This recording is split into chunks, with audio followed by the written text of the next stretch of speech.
اب آج کل موبائلوں میں آ گئے ہیں قرآن شریف، تو موبائل میں لوگ پوچھا کرتے ہیں کہ پڑھنا جائز ہے کہ ناجائز ہے۔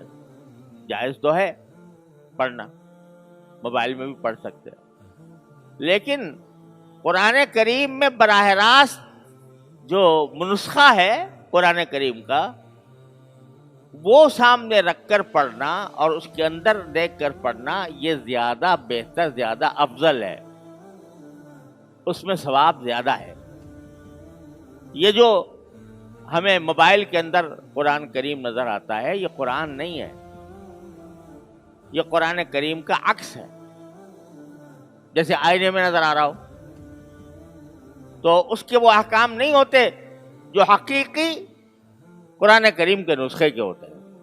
لہذا ٹھیک ہے، ناجائز بھی نہیں ہے اگر فرض کرو آدمی سفر میں جا رہا ہے کہیں ایسے وقت میں کہ قرآن کریم سامنے موجود نہیں ہے نسخہ، تو موبائل میں پڑھ لے تو کوئی گناہ نہیں ہے۔ بعض لوگ اس کو گناہ بھی سمجھنے لگے ہیں، گناہ نہیں ہے۔ البتہ یہ ہے کہ قرآن کریم کے براہ راست نسخے میں پڑھنا زیادہ افضل ہے، اس میں زیادہ ثواب کی امید ہے۔